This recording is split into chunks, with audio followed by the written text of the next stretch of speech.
Let me let you in on a little secret. If your church is doing the same marketing methods that you were doing 10 years ago, some of them are not working as well anymore. And in fact, some of them, we believe, just need to die. And in this conversation, we're going to talk about some of those methods that your church needs to just let go. Let's do this.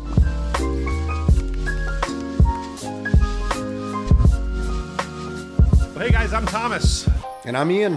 And today we're talking about 5 church marketing strategies that need to die. They need to come to an end.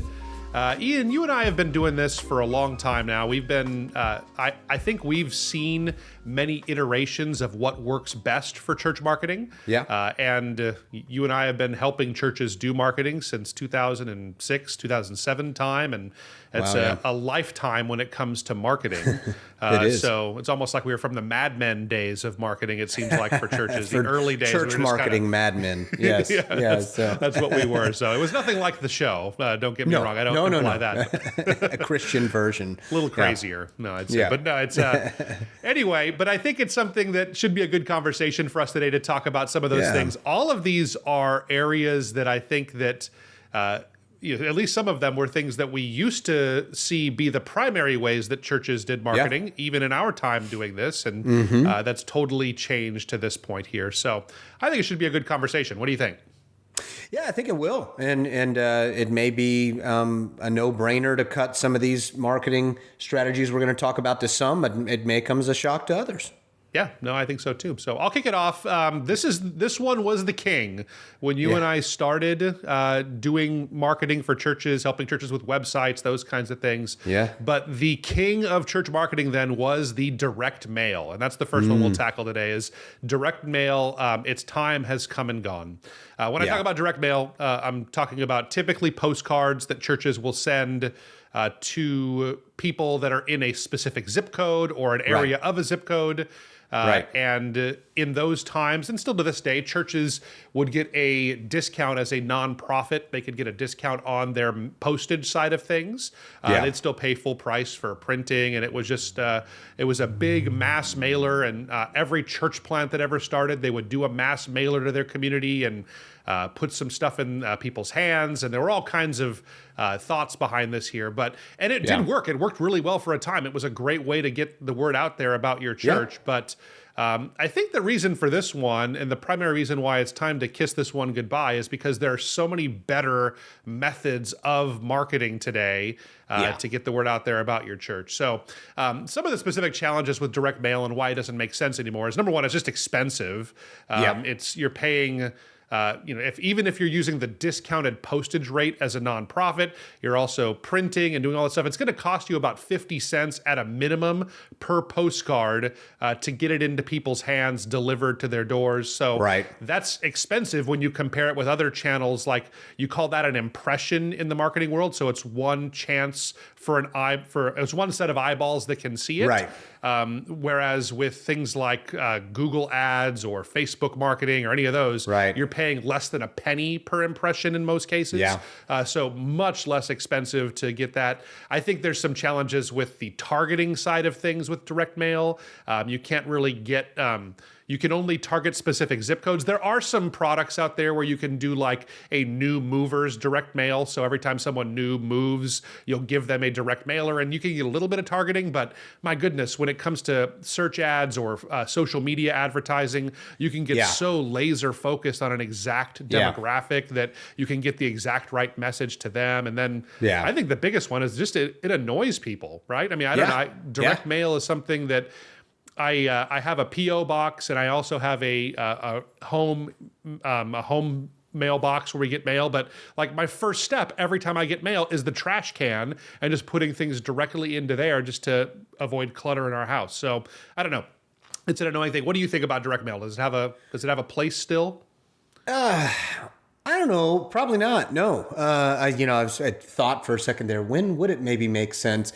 But, I think that just we're in this day and age, not only is, the majority of everything digital when it comes to marketing, I was just thinking of myself and how we treat our mail. It's basically, it's just, we quickly grab everything that we know is pretty much not a bill or something that's of value directly, targeting us, and we just throw it in the recycler or the trash, and I think it's just they're tired of the clutter these days. They just don't. They don't focus on the mail the way they used to. So not just so. I'm with you on that. It's not to say that there's no value to it. I think that there's still, that it brings awareness. There's something to be said for awareness of your church and, being out there. I just think in the end, I guess one other thing I could say is that it's really hard to measure direct mail performance. And that's one of the things is that people have these astronomical response rates they pretend actually happen with direct mail. Like I've heard some companies out there that sell direct mail to churches, and they would claim a 3% response rate. And they would say that, like, on average, this is, they may have some study or one church that had these kinds of results. I just don't buy it. But they would say that 3% of all the direct mail they would turn out for a service, or they would come to a service. And so that means if you sent out 100 pieces of direct mail, you paid $50, let's say, for it, you would get 3 people or 3 families, I guess, in this case, that would show up on that. And that's just out of this world. It probably is closer to a quarter of a percent, or maybe a tenth of a percent is more realistic. And you're just so much better off spending your money on doing things like social media, because you can do a much better job measuring the results and tweaking it and getting better results in the future because of it. So I think it's a no-brainer. Yep. No, that's good. The next one I guess I'll transition to here is ignoring email, we talk about this quite a bit, email is often kind of undervalued these days. I mean, now that texting is a thing, of course, and sometimes I'll hear people tell me, hey, instead of emailing me, will you text me? And I can on some things, but we're talking about this specifically for churches. I mean, email is still growing. So it's insane. There's some statistics we can rattle off here and then talk more a little bit about it. But according to Statista, there were 4 billion email users worldwide in 2021, and it's projected to grow by 4.6 billion to 4.6 billion by 2025. And so it's we rely upon it greatly with what we do here at REACHRIGHT, and then and I know that my church uses it effectively as well, and so shouldn't be ignored. Yeah, I think that one of the paradigm shifts that I think maybe churches need to consider is that an email, like getting someone's email, is maybe an equivalent, or in some cases even a better first step, or maybe it is the first step that someone would make to becoming a part of your church or even visiting your church. So a lot of churches have stepped up and started doing the plan your visit or let us know you're coming page on their site, where they can get people's contact information, specifically their email, before they ever show up. And what that lets you do is to kind of pull forward a lot of the communication, the follow-up, and it just really ups people's likelihood of coming on a day when they plan to come, as well as making your church the place that they think of as their home. So I think there's a lot to be said for churches and kind of a church marketing strategy that is really underutilized. And that's why we say it needs to die, that if you're ignoring this, this needs to die out, is that getting people's email is the step. Like, just like with any business now, like our first step here at REACHRIGHT is people usually will give us their email address, and we'll start sending them a few emails and encouraging them to take a look at some of our products. But we also want to give them all kinds of different encouragement and different videos that we've created to help make them better at what they're doing in church marketing, even if they don't work with us. So a church can do the same kind of a strategy where you'll start to, you'll invite them to come out to a church service, but you'll do things like, hey, is there anything I can pray for you about? I'd like to personally pray for you. If you send someone an email that asks them that question, it's one step toward in their discipleship process in most cases. So I think it's a really good strategy that churches need to stop ignoring. And there is kind of this tendency, I think, where we think that email is, I don't know where this comes from, but just this idea that email is dead. We don't like email. I think maybe that's it, is that email is such a less cool way to communicate. Yeah. Right. We'd rather, social media feels much more cutting edge and Right. a better way to get messages out there. But the fact is that people have email accounts. You have to look at your email, at least in our American society, because if you have kids that are in sports, you get email messages about them. And if you have kids in school, you get email messages about it. And if you have logins to things and want to log in, you need an email. So you're looking at your email account. And it's just something that, while it may not feel cool, it is still probably the most effective way to communicate with people. And people will read it. Not always, but I think it's something that is really underutilized for churches. Yeah, agreed. All right. Next one, newspapers. This was another one of those ones that was king back when I started in ministry in the early 2000s, back when you and I were just helping churches do church marketing in the beginning. Churches often use newspapers specifically for events. I felt like churches were very likely to do that. They would, for Easter Sunday or maybe a big summer event or a vacation Bible school or Christmas season, they would take out an ad in the local paper and, get their information in there, and there would be some return on that. Here's the problem. Yep. Nobody gets the paper anymore. I think that it's something that if you're targeting seniors, there may be a case for it still, because I don't know. Have you ever got the paper, Ian? Was there a time in your life where you guys subscribed to a newspaper?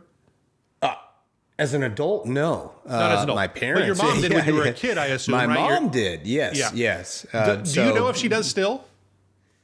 I don't. My goodness, I haven't asked my mother that. I probably should. I doubt it. I doubt it. No, she has an iPhone, so so my folks she's stopped a few years ago. I think they did probably 5 years ago or so at this point. Yeah. So it's not. It's something that even that is coming to an end, because this is just I don't not see how anyone in diners reading newspapers anymore either. So that's true. I mean, we actually did subscribe to a newspaper early in our adulthood. I guess my wife and I we got married young. I was 23 when we got married, so this was in the early 2000s, and my wife always liked to read the paper, and then we reduced it to Sundays only because it kind of felt like a fun thing to do after church, is to open up some of the bigger section on Sundays. And then that's funny. Now she still has me go out on Thanksgiving and buy a paper with all the ads in it on Thanksgiving, and I don't know why. It's all that stuff is online as well. But here's the bottom line: is that nobody reads papers anymore, and it may feel like it makes sense to do it because it always did work, but it is one of those things that probably needs to die. And now you're probably going to say, hey, well, we've done the newspaper and it's always worked well for us. Maybe someone out there is thinking that. I just think back to that same thing we said about direct mail, is that you'll be better off promoting your events by creating an event on Facebook and promoting that and targeting your audience specifically. Yeah, you'll see a better return. The cost for that will be much lower to do those kinds of things there. So, and I suppose there could be some situations in very small communities when there's a very widely read local paper where it might still make sense, but by and large, it's not a place you should be putting any money at this point. So time for that to die. That's it. I agree. I was going to mention the last thing you said, maybe in a smaller rural town, there's still some results, but I still think even in a small rural town, just, switching your investment to digital, you'll see a much better return. So, but this next one I'm actually excited about. This one is a big one these days, and that's don't overlook online reviews. So don't neglect, and another way to say it is digital word of mouth. In today's world, I mean, it's so funny. This resonated. As you know, I just got back from vacation. It's, we went to the beach, and we were, of course, excited about seafood. And we looked at online reviews for different seafood restaurants in the area. And that determined, really in a big way, which restaurants we checked out. And we're in that age where people are looking at online reviews for that. Products. I mean, on Amazon, you're looking at reviews there and online, period, about any product out there.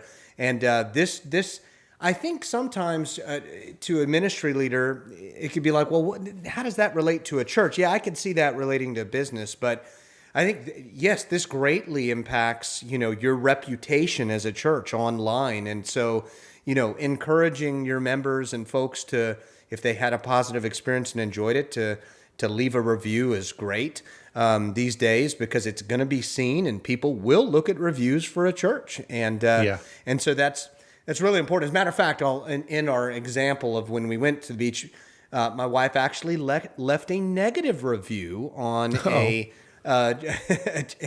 restaurant's review, because the food was bad and it was overpriced, and immediately I will commend this restaurant. They responded immediately and wanted a separate email about the explanation. So at least kudos to the restaurant for being on top of the review. Yeah. But same thing applies for churches. It's something we encourage for sure. We did a whole episode, it must have been 6 months ago or so, where we talked about how to handle negative reviews, because you're going to get those, and that's something you need to be aware of. And so that restaurant did the right thing by asking for a separate email about it, because they responded to the review as well. Yeah. That's good. But your first course of action is to not have a back and forth on the review site where someone continues to pile on. You should take it off and do whatever you can on that way. So we'll put a link over to that if you want to take a look at some of our advice on how to handle negative reviews. But here's my way of thinking about it, is that we need to realize that, and I totally get it, is that it seems so weird that my church should seek reviews online. Why? Why? I don't want people to review my church. You don't review, like, this is a spiritual experience, and I don't really, I very well expect that if I'm preaching the gospel properly, that some people won't like it. It'll feel like a bad experience, and it might sting a little bit if I say what God's calling me to say. I think the way we think about this, though, has to change. And if maybe that's been your thinking and you've been ignoring online reviews because that just doesn't pertain to churches. Well, the fact is that people that are looking for churches, it does pertain to them. They are looking at this, and that will be one of the first things that they see when they type in churches in our area, and your church pops up, and then your reviews and the number of stars you have will be right there. And, you're never going to be perfect in this area. Right. But I think change your mindset and think about it more as an online testimony than an online review. Think of it as the way, because every church loves testimonies, and we know testimonies are powerful, and we have them in our services, but this is just a way for you to get a testimony in front of more people. And when you think about it that way, and maybe even you ask people in your church to give you reviews online, but you say, hey, can you give us a testimonial online about your experience at our church? I think that really is powerful there. So make it your goal this week to get a few extra reviews out there for your church. I think you will almost immediately see results and benefit from this, because the more reviews you have online, the more likely Google is to show you in your local search results. So you'll immediately start to see some change if you get a few testimonials on there. So really big opportunity for churches. Yeah, I'm glad that you commented that. The last thing you said there, as far as it helps you with SEO too, and to be more visible online, and that's a very good thing to reach more visitors too. So yeah. That's it. All right, last one is skipping out on social media. This one, it might seem like, well, who's doing this? And I still encounter churches all the time that are not actually investing in this area. They're maybe investing in the wrong social channels. I see that quite a bit too. Kind of a spoiler, the big opportunity right now is short form vertical video, the things on TikTok and Instagram Reels and all those. That's a huge opportunity. Don't bypass that. But I want to emphasize one word in this here, and it's the social component of social media. I think that for a lot of churches, the biggest mistake that I see is that we're skipping the social interaction part, and we're just using it as a promotional tool for what's happening at our church. It's just basically an advertising billboard where every time we have an event or something happening, we put up a notice about it, and maybe it's nice and has graphics and those things, but there's nothing social about it. It's just a place where you put up your announcements. And so social media works when we are social on it, when there's commentary that goes back and forth, when we ask people to engage with us. And I think that's one of the things that is a big opportunity for churches is actually encouraging more dialogue and engagement. Let me just put this out here. You don't have to make everything on your social channels spiritual. It doesn't necessarily have to be some deep spiritual truth that you're sharing every single time you put anything. You could ask people about what their favorite flavor of ice cream is.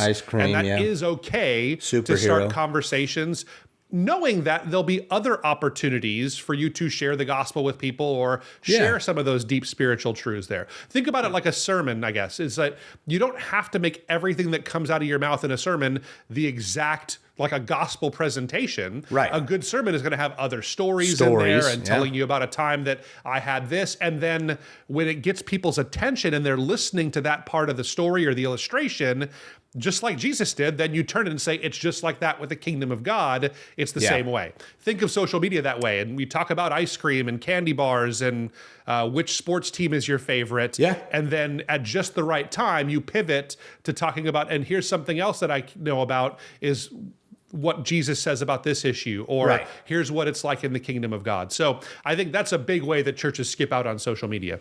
Yeah, and I think what you just said too, when it's not just some deep spiritual truth and it's not just all about the gospel every post, it also just shows that you're relatable and real and authentic, that you can talk, there's nothing wrong with talking about favorite ice cream, and it just makes you more creative.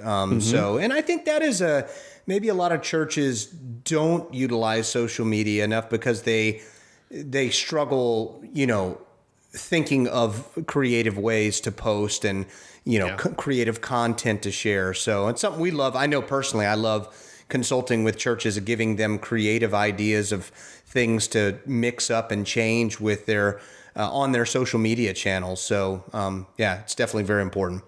Yeah, good stuff. Yeah, I hope that's been helpful.